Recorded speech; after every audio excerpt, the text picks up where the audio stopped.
nhớ rồi chụp hơi giờ nó chỉ cứ giờ lúc ký cứ ha và hử ha ký cái gió nó chảy nè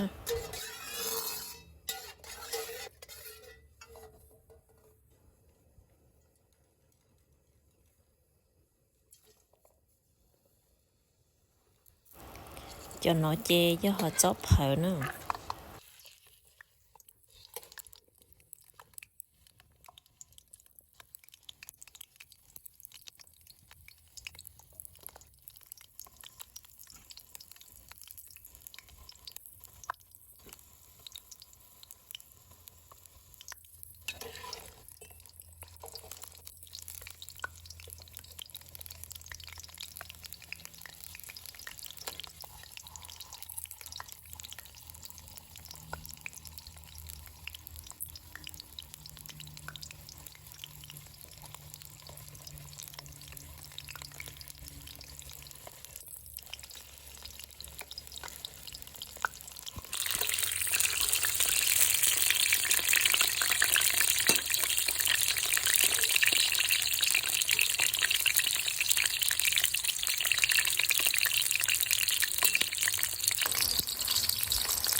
cái họ chó xả lên rồi thì phơi con trẻ ha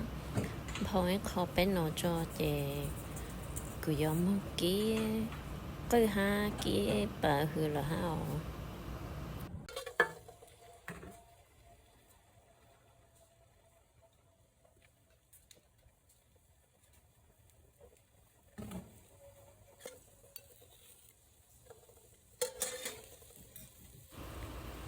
chị ký cái ha ký cái chó ấn đây nè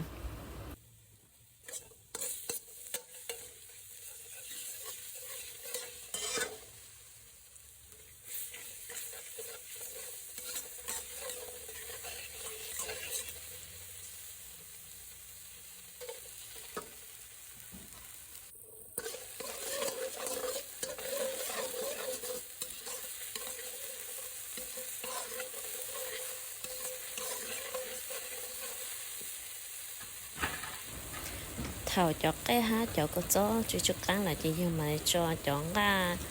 nó chỉ là tàu cho những cái cá ngâm bò xì phu lợn nhớ đời vô nhà cho nó rồi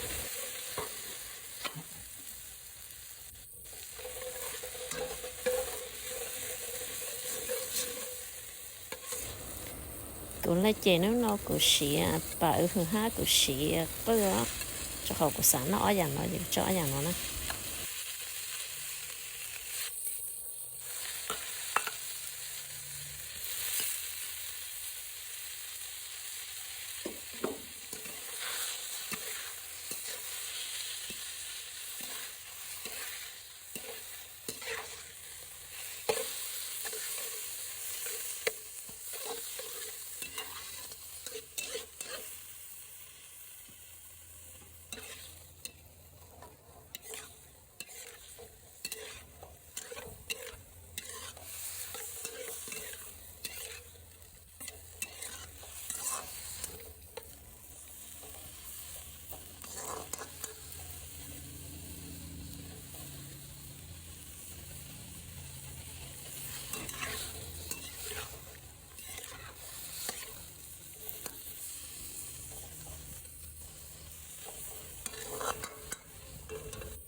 thầu chọn cá tứ sẽ xa là chè nhưng mà lấy trâu chứ lọ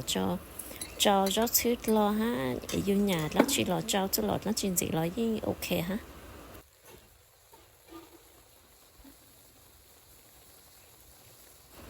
chị cũng cho ít kho all-purpose sauce cho hát cho all-purpose sauce nó chị do cho soy sauce oyster ha chị hát bên nó ha lo đi tới họ sẽ tổ kê hủ lọ